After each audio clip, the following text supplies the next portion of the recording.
Hello everyone, welcome to GS with concept classes. आज की class में हम लोग बीपीएससी 68 मेंस के लिए एक इम्पॉर्टेंट टॉपिक जनसंख्या संक्रमण एवं जनसांख्यिकीय लाभांश यानी डेमोग्राफिक ट्रांजिशन एवं डेमोग्राफिक डिविडेंड पे डिस्कस करने वाले हैं।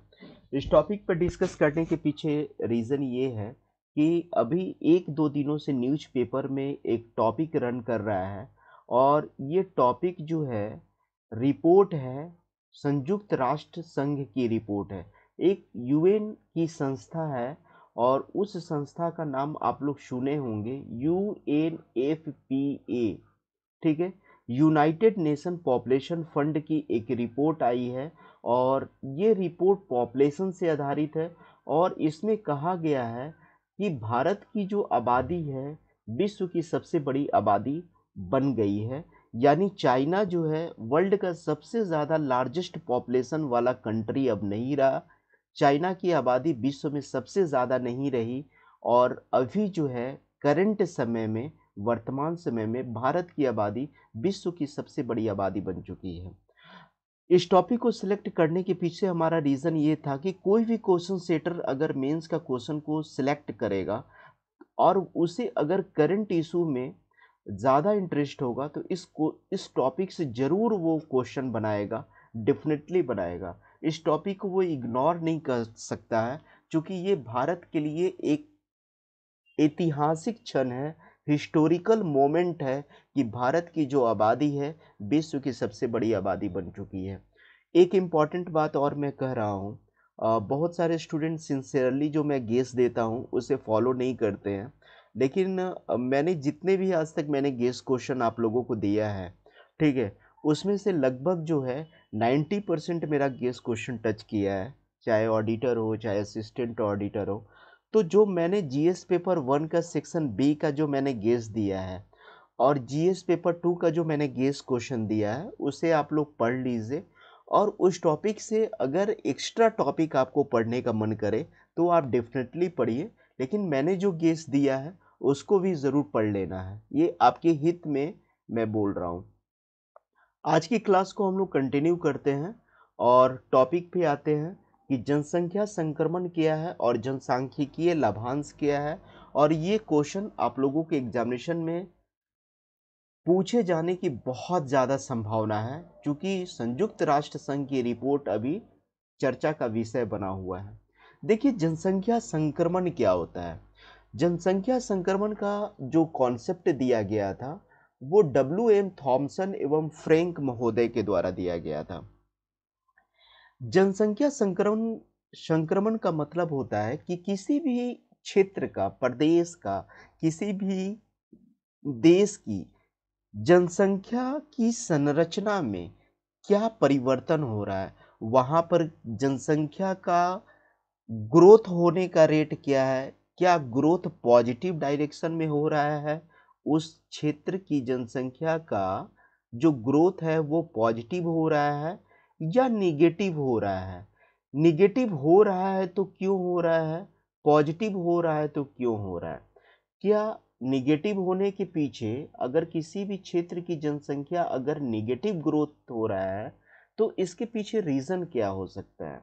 इस चीज का हम लोग स्टडी जनसंख्या संक्रमण के रूप में करते हैं। कहने का मतलब है कि उस क्षेत्र की जनसंख्या की क्या संरचना है, ठीक है, कितनी आबादी यूथ पॉपुलेशन है, कितना आबादी जो है ओल्ड स्टेज पॉपुलेशन है, कितने लोगों की मृत्यु जो है बाल मृत्यु हो रहा है, कितने लोगों का मृत्यु जो है हेल्थ इंफ्रास्ट्रक्चर, स्वास्थ्य सुविधाओं के अभाव में हो रहा है, कितने लोगों की मृत्यु प्राकृतिक रूप से हो रही है। इन तमाम चीज़ों का अध्ययन जो है हम लोग जनसंख्या संक्रमण में करते हैं, डेमोग्राफिक ट्रांजिशन में करते हैं। इस प्रकार निष्कर्ष के रूप में आप कह सकते हैं कि डेमोग्राफिक ट्रांजिशन में हम लोग किस चीज़ का अध्ययन करते हैं कि उस क्षेत्र का जन्म दर और मृत्यु दर में क्या परिवर्तन हुआ, प्रवास का प्रतिरूप क्या है, वहाँ से लोगों का रोजी रोजगार के लिए दूसरे क्षेत्रों में, दूसरे देशों में कैसे पलायन हो रहा है। आप देखते होंगे कि हमारे देश के बहुत सारे जो लोग हैं रोजी रोजगार के चक्कर में दूसरे देशों में जाते हैं, America, Canada, Britain, France, UAE, संयुक्त अरब अमीरात, ईरान वगैरह कंट्री में जाते हैं। तो ये प्रवास का कारण क्या है, माइग्रेशन का प्रतिरूप क्या है? क्या अंदर बाहर से जनसंख्या हमारे देश में आ रही है, या हमारे देश की जनसंख्या का ज़्यादा बाहर की तरफ माइग्रेशन हो रहा है? इस चीज़ की भी हम लोग स्टडी करते हैं। और एक चीज़ और स्टडी करते हैं जनसंख्या संक्रमण में, कि जो जनसंख्या में जो परिवर्तन हो रहा है, जो पॉपुलेशन जो ग्रोथ होने का जो रेट है, या जो मृत्यु दर है ना, डेथ रेट है, उसका सामाजिक पहलू क्या है, उसकी आर्थिक पहलू क्या है, सामाजिक और आर्थिक स्थिति में परिवर्तन का जन्म दर और मृत्यु दर में क्या परिवर्तन हो रहा है, इन सारे चीज़ों को हम लोग ग्राफिकल ग्राफ के माध्यम से रिप्रेजेंट करते हैं जनसंख्या संक्रमण में। और इस ग्राफ को W.M. थॉम्सन और फ्रैंक साहब ने दिया था, और उन्होंने बताया था कि किस पीरियड में किसी वर्ल्ड का पॉपुलेशन का ग्रोथ रेट क्या रहा, और हमारा अभी इंडिया जो है किस स्टेज में चल रहा है। लेकिन उतना डीप नहीं समझना है, आपको केवल समझना है जनसंख्या संक्रमण क्या होता है। ओके। उसके पश्चात हम लोग देखेंगे कि जनसंख्या लाभांश क्या है। जनसंख्या लाभांश क्या है? देखिए, जनसंख्या लाभांश को सिंपल शब्दों में मैं बता रहा हूँ, और ये मैं बता रहा हूँ संयुक्त राष्ट्र संघ की रिपोर्ट के अकॉर्डिंग बता रहा हूँ, कि अगर किसी क्षेत्र की जनसंख्या 15 वर्ष से 64 वर्ष की हिस्सेदारी ज़्यादा है, अगर किसी क्षेत्र की आबादी में, कुल आबादी में 15 वर्ष से लेकर के 64 वर्ष के लोगों की अगर आबादी अधिकतम है, मैक्सिमम है, तब कह सकते हैं कि वो जो कंट्री है, वो जो देश है, या वो जो प्रदेश है, वो डेमोग्राफिक डिविडेंड की स्थिति में है, जनसंख्या लाभांश की दृष्टि में है। अगर किसी क्षेत्र या देश की आबादी में 15 वर्ष से कम आबादी वाले लोग रहते हैं, और 64 वर्ष से अधिक आबादी के लोग रहते हैं। कहने का मतलब है कि अगर किसी प्रदेश में 15 साल से कम उम्र के बच्चे हैं, और 64 साल से ज़्यादा आबादी के अगर लोग हैं, तो कहा जा सकता है कि वह जो कंट्री है, वह जो देश है, डेमोग्राफिक डिविडेंड की स्थिति में नहीं है, यानी जनसांख्यिकीय लाभांश की दृष्टि से में नहीं है। जनसांख्यिकीय लाभांश का मतलब और भी सिंपल शब्दों में अगर बताऊं, तो आप समझेंगे कि आप देखेंगे कि हमारे देश में जो वर्किंग पॉपुलेशन है, 15 से 64 वर्ष के लोग हैं। यानी जिस लोगों की उम्र 15 से 64 वर्ष के बीच है, वो लोग काफ़ी ज़्यादा एक्टिव होते हैं, मानसिक तौर पे भी ज़्यादा एक्टिव होते हैं, और फिजिकली भी, शारीरिक रूप से भी ज़्यादा एक्टिव होते हैं। यानी मानसिक और शारीरिक दोनों रूप से एक्टिव होते हैं। और यही कारण है कि उनका जो कंट्रीब्यूशन है, जो योगदान है, देश की जीडीपी में मैक्सिमम होता है। ठीक है, लेकिन 15 साल की कम उम्र के बच्चों का हमारे देश की जीडीपी में कोई कंट्रीब्यूशन होता है? नहीं होता है। 64 वर्ष के लोगों का भी बहुत कम होता है। ठीक है, तो ये वर्किंग पॉपुलेशन का जो समय सीमा जो निर्धारण किया गया है, उसके अकॉर्डिंग मैंने डिफिनीशन दिया। इसी को डेमोग्राफिक डिविडेंड कहते हैं, कि अगर किसी क्षेत्र की जनसंख्या 15 वर्ष से ज़्यादा और 64 वर्ष से कम, अगर आबादी ज़्यादा है, अगर उस क्षेत्र की पूरी आबादी में, तो हम कह सकते हैं कि वो क्षेत्र जो है जनसांख्यिकीय लाभांश में है, और उस क्षेत्र का विकास करने से कोई रोक नहीं सकता है, अगर उसके पॉपुलेशन का मैनेजमेंट किया जाए, शैक्षिक रूप से उसको मैनेजमेंट किया जाए, अगर उनको आर्थिक सुविधा दिया जाए, तो वो देश ज़रूर डेवलप कर सकता है। अगर उस देश की आधारभूत संरचना का विकास कर दिया जाए, तो वो देश विकास कर सकता है। अभी जो रिपोर्ट आई है यूएनएफपीए का, जो रिपोर्ट है, यूनाइटेड नेशन यूएनएफपीए का जो रिपोर्ट है, जो एक संयुक्त राष्ट्र संघ की संस्था है, यूनाइटेड नेशन पॉपुलेशन फंड की report, state of world population report में उसने कुछ कुछ बातों को मेंशन किया है, जो एग्जामिनेशन पॉइंट ऑफ व्यू से आपको जानना चाहिए। फर्स्ट में उस रिपोर्ट में कहा गया है कि वर्ष 2022 में इंडिया का जो पॉपुलेशन का जो वृद्धि दर रहा, इंडिया की जो आबादी जो बढ़ी, वो 1.5% एनुअल बढ़ी। इंडिया की आबादी 1.5%, ठीक है। दूसरा इसने रिपोर्ट में दिया कि भारत की जो अभी आबादी है 142.8 करोड़ है, जबकि चाइना की आबादी 142.5 करोड़ है, और इसमें फरवरी 2023 तक का आंकड़ा को लिया गया है। कहने का मतलब है कि आबादी के मामले में भारत जो है चाइना को पीछे छोड़ चुका है। तीसरा इंपॉर्टेंट फैक्ट पे जो बात कही गई है कि हमारे देश में 25% जो आबादी है उसका उम्र जो है 14 वर्ष से कम है। ये इंडिया की आबादी का संरचना है। दूसरी बात है कि हमारे देश में जो 15 से 64 वर्ष की जो आबादी है, जिसे हम कार्यशील आबादी कहते हैं, इसका टोटल आबादी में जो योगदान है 68% है। कहने का मतलब है कि हमारे देश की कुल आबादी का 68% जो आबादी है उसका उम्र 15 से 64 वर्ष है, और इस आबादी को हम लोग कार्यशील आबादी कहते हैं, यानी वर्किंग पॉपुलेशन कहते हैं। और इस वर्किंग पॉपुलेशन का अगर यूज किया जाए, वर्किंग पॉपुलेशन का, तो देश का विकास जो है हो सकता है। नेक्स्ट है कि हमारे देश में 65% से ज़्यादा लोगों की जो आबादी है वो 7% है, और हमारे देश के लोगों की एवरेज जो उम्र है वो 28.2 है। यानी आप सोच सकते हैं कि हमारा देश जो है कितना युवा आबादी वाला देश है। हमारे देश के लोगों का अगर एवरेज उम्र निकाला जाए तो 28.2 है, जबकि अगर चाइना के लोगों की एवरेज उम्र निकाला जाए तो 39 वर्ष है। यानी कि वहाँ के लोगों का एवरेज उम्र 39 वर्ष है। यानी हम उससे, चाइना से एवरेज रूप में 10 साल छोटे हैं। यूएन की ही रिपोर्ट में एक बात कही गई है कि पॉपुलेशन बढ़ने का मतलब है किसी देश की ग्रोथ रेट का डाउन होना है, ठीक है। अगर किसी देश की पॉपुलेशन बढ़ रही है, यानी उसका जो ग्रोथ रेट है, इकोनॉमिक ग्रोथ रेट, वो नीचे आ सकता है अगर वो अपनी कार्यशील आबादी का मैनेजमेंट नहीं करता है तो, ठीक है। हमारे देश में जो अभी जो वर्ल्ड का जो सबसे लार्जेस्ट कंट्री बना, तो इसके कुछ चैलेंजिंग भी है हमारे सामने। ये चैलेंजिंग क्या क्या हो सकता है, आप खुद अनुमान लगाइए कि ये चैलेंजिंग है कि निम्न महिला श्रम भागीदारी हमारे देश में हमारे देश में इसका एक इम्पॉर्टेंट, मैं आप लोगों को बात बता रहा हूँ कि हमारे देश में जो आबादी जो बढ़ी, उसमें और इस आबादी से हमारे देश का ग्रोथ कैसे प्रभावित हो सकता है, हमारे देश की कैसे ग्रोथ पर निगेटिव इफेक्ट पड़ सकता है, निगेटिव, उस चीज़ पे हम डिस्कस करेंगे कि हमारे देश में महिला श्रम भागीदारी की बहुत काफ़ी कमी है। आप देखेंगे कि जितने भी वर्क प्लेस हैं, चाहे वो गवर्नमेंट वर्क प्लेस हो, सरकारी कार्यस्थल हो, चाहे प्राइवेट कार्यस्थल हो, वहाँ पर सबसे ज़्यादा पुरुषों की आबादी मिलती है। और आपको पता होगा कि हमारे देश की लगभग आधी आबादी जो है महिलाओं की है।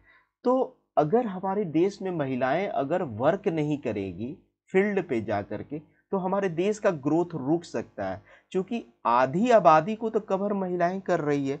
तो ये हमारे देश के लिए चैलेंजिंग है कि हमारे देश की जो वर्किंग पॉपुलेशन है, कार्यशील जो आबादी है, उसमें महिलाओं का अनुपात काफ़ी कम है।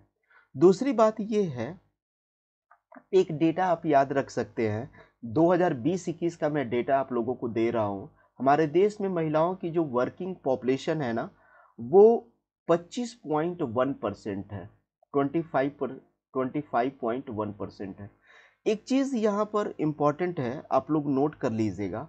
हमारा जो इंडिया है डेमोग्राफिक डिविडेंड में 2005-6 में ही इन कर गया था।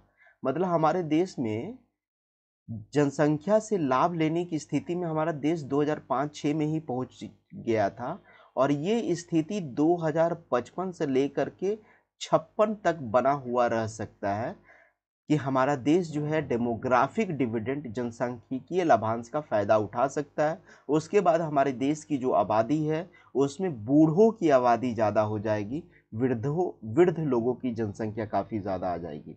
तो चलिए हम लोग इस दोनों डेटा को याद रखिएगा। ये 2 डेटा को मैं बताया। अब हम लोग चलते हैं सेकंड चैलेंजिंग की तरफ कि हमारे देश में पर्यावरणीय क्षय की भी स्थिति काफ़ी ज़्यादा है। हमारे यहाँ पर क्या है कि वन का उन्मूलन किया जा रहा है, वाटर पॉल्यूशन है, एयर पॉल्यूशन है, जिसके कारण हम अपने देश में उद्योगों का विकास सही तरीके से नहीं कर पा रहे हैं। क्यों? क्योंकि यहाँ पर ऑलरेडी जो है हमारे यहाँ वन का उन्मूलन काफ़ी पहले हो चुका है। वायु प्रदूषण की स्थिति काफ़ी ज़्यादा खराब है, शहरीकरण तेजी से हो रहा है, और जो कि हमारे देश के सतत विकास के लिए बाधा है। ठीक है, सतत विकास के लिए क्यों बाधा है? क्योंकि हमारे यहाँ पर वन का उन्मूलन हो रहा है, फॉरेस्ट का उन्मूलन हो रहा है। दूसरा बात है कि एयर पॉल्यूशन है हमारे यहाँ, इसका भी हमारे देश के विकास पर नेगेटिव इफेक्ट पड़ रहा है। और यहाँ पे हमारे यहाँ वाटर पॉल्यूशन भी है। ठीक है, तो ये सारे फैक्टर हमारे देश के सतत विकास में क्या बैरियर साबित होंगे, रुकावट साबित होंगे। रोजगार अवसर में कमी है हमारे यहाँ। ठीक है, हमारे यहाँ रोजगार का अवसर काफ़ी कम है। लोग अभी भी गवर्नमेंट सेक्टर की तरफ काफ़ी ज़्यादा ध्यान देते हैं, जबकि अपना स्टार्टअप हब, अपना रोजगार एस्टेब्लिश करने पर, स्थापित करने पे कम ध्यान देते हैं, जो कि ये चुनौतियां हैं। उच्च ड्रॉप आउट दर, हमारे यहाँ के जो बच्चे हैं, 95% जो बच्चे हैं, ठीक है, भारत के 95% से अधिक बच्चे प्राथमिक विद्यालय में नामांकित होते हैं, और 5% बच्चे अभी भी हमारे यहाँ जो है प्राइमरी एजुकेशन ही नहीं ले पाते हैं। और जो बच्चे एडमिशन लेते भी हैं, वो बाद में अपने घर की स्थिति के कारण और घर के में गरीबी के कारण, पढ़ाई की आधारभूत अभाव के कारण वहाँ पर क्या करते हैं, स्कूल को ड्रॉप आउट कर देते हैं। हमारे यहाँ बुनियादी ढांचे का अभाव है। जो उद्योग स्थापित करने के लिए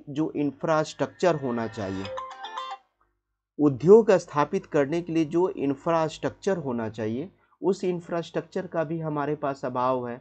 ठीक है, ब्रेन ड्रेन की समस्या हमारे यहाँ पर है। ब्रेन ड्रेन का मतलब है कि यहाँ पर हमारे यहाँ की इंजीनियर, एमबीए करने वाले लोग, डॉक्टर अपने उच्च जीवन स्तर को प्राप्त करने के लिए दूसरे देशों में शिफ्ट कर जाते हैं। तो इससे हमारे देश को तो लॉस होता है ना, कि आप यहाँ के देश के रिसोर्सेस से हम तैयार किए, मानव संसाधन को तैयार किए, और जब वो मानव संसाधन जब फल देने की स्थिति में आया, तब वो क्या किया, दूसरे देश में जा करके शिफ्ट कर गया, दूसरे देश की नागरिकता ले ली। तो ये सारा फैक्टर जो है, हमारे देश में डेमोग्राफिक डिविडेंड का हम लोग फायदा नहीं ले सकते हैं।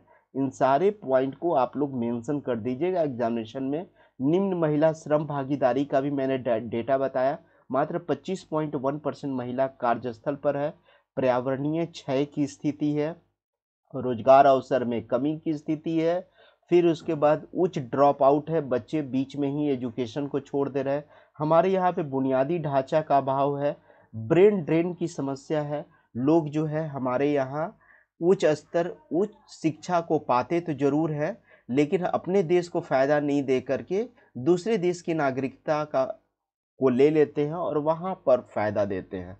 तो हमारे यहाँ पर ये सारे जो चीज़ें हैं, डेमोग्राफिक डिविडेंड के लिए रोड़ा है। इस रोड़ा को दूर करना होगा। भारत जनसंख्या लाभांश का प्रयोग कैसे कर सकता है? तो लैंगिक समानता लाइए।